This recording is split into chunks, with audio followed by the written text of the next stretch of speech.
En cette grande journée où nous célébrons ces cultes interconfessionnels pour la paix, l'unité et la cohésion nationale, notre cher et beau pays, la République démocratique du Congo, traverse encore une période très douloureuse de son histoire avec la guerre d'agression qui sème la mort dans sa partie orientale. Le chef des confessions religieuses implore Dieu, le très miséricordieux, d'accorder le repos éternel à tous nos compatriotes morts par millions à cause de cette guerre injuste qui nous est imposée par des forces négatives, notamment le M23, soutenu par des pays voisins et leurs commanditaires. Le chef des confessions religieuses rappelle que les Écritures saintes qu'ils ont le devoir de proclamer à chaque instant ne nous recommandent que la paix, l'amour, la justice, l'unité, l'humilité, la tolérance, le pardon et la réconciliation.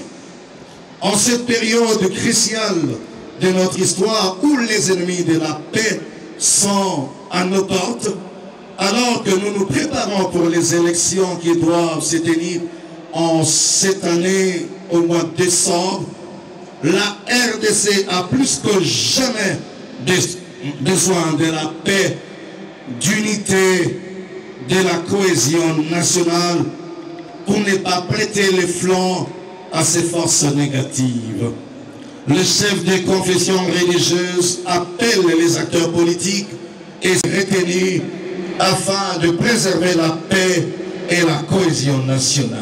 Pour cette raison, les chefs des confessions religieuses ne ménagent et ne ménageront aucun effort pour que ces valeurs subventionnées soient consolidées dans notre pays.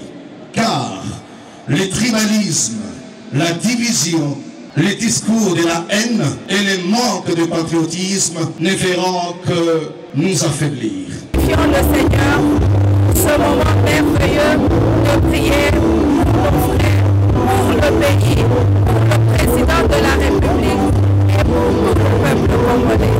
C'est très important de se réunir, de se retrouver, de prier ensemble pour le retour de la paix. C'est ça même qui fait la force du peuple congolais. C'est la prière ensemble. C'est ce soutien moral que nous apportons aux FARDC. C'est ce soutien moral que nous apportons, moral et spirituel, que nous apportons au chef de l'État, qui lui-même était le premier président de ce pays, à confier le pays à Dieu. Et lorsque nous nous retrouvons comme ça pour prier ensemble, ça c'est une force et c'est une prière que Dieu va exaucer. Chers frères et sœurs, Dieu, notre Père et Créateur, nous confie, nous, les religieux, la mission de prêcher la bonne nouvelle de la paix à temps et à contre-temps, en tout lieu et en tout temps, quelles que soient les circonstances, et à tous les hommes, quel que soit leur rang et leur qualité.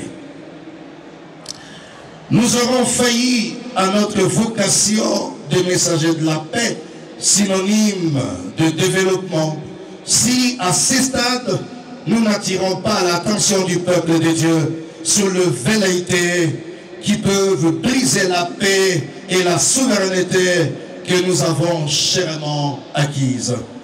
Les chefs des confessions religieuses, en tant que pères spirituels, appelés à guider la nation de la foi et à éclairer les consciences, viennent auprès de tous les fidèles religieux, vous tous, frères et sœurs de la RDC, pour lancer un appel vibrant et pathétique en faveur de la préservation de la paix à tout prix en République démocratique du Congo.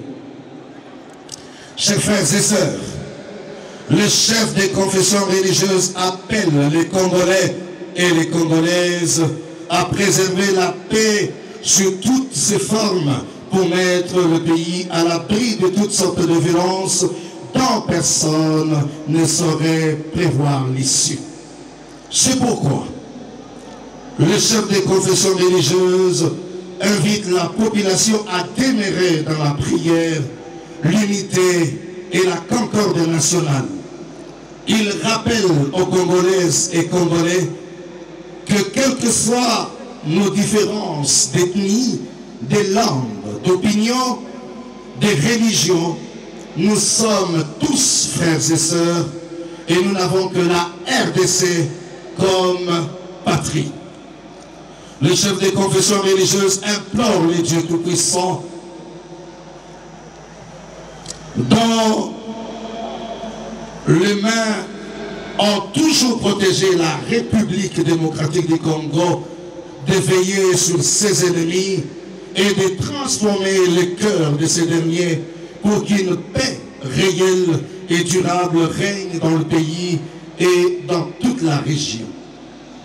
Le chef des confessions religieuses salue les efforts fournis par le président de la République sur le plan diplomatique, sur le plan militaire, notamment avec la promulgation de la loi de programmation militaire, et sur le plan social avec la gratuité de l'enseignement primaire, et sur le plan économique avec l'augmentation du budget de l'État.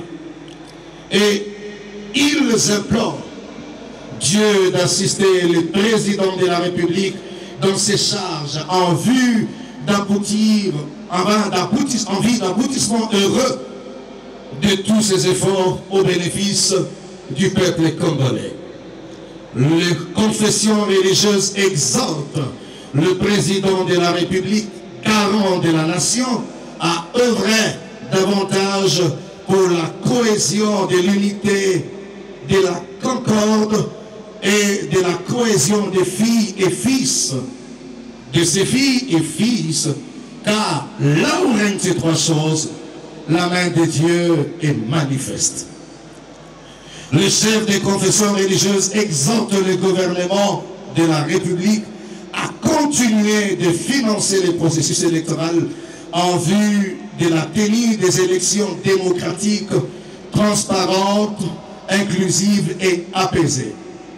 Le chef des confessions religieuses invite les filles et fils de la RDC à un sens élevé du patriotisme en vue de la réconciliation nationale, car la RDC ne peut être bâtie sur la haine et la vengeance.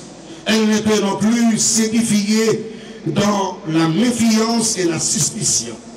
Il est donc impérieux que tous les responsables politiques, sociaux et religieux s'emploient à rendre effective la réconciliation nationale pour une paix véritable dans la justice et la vérité.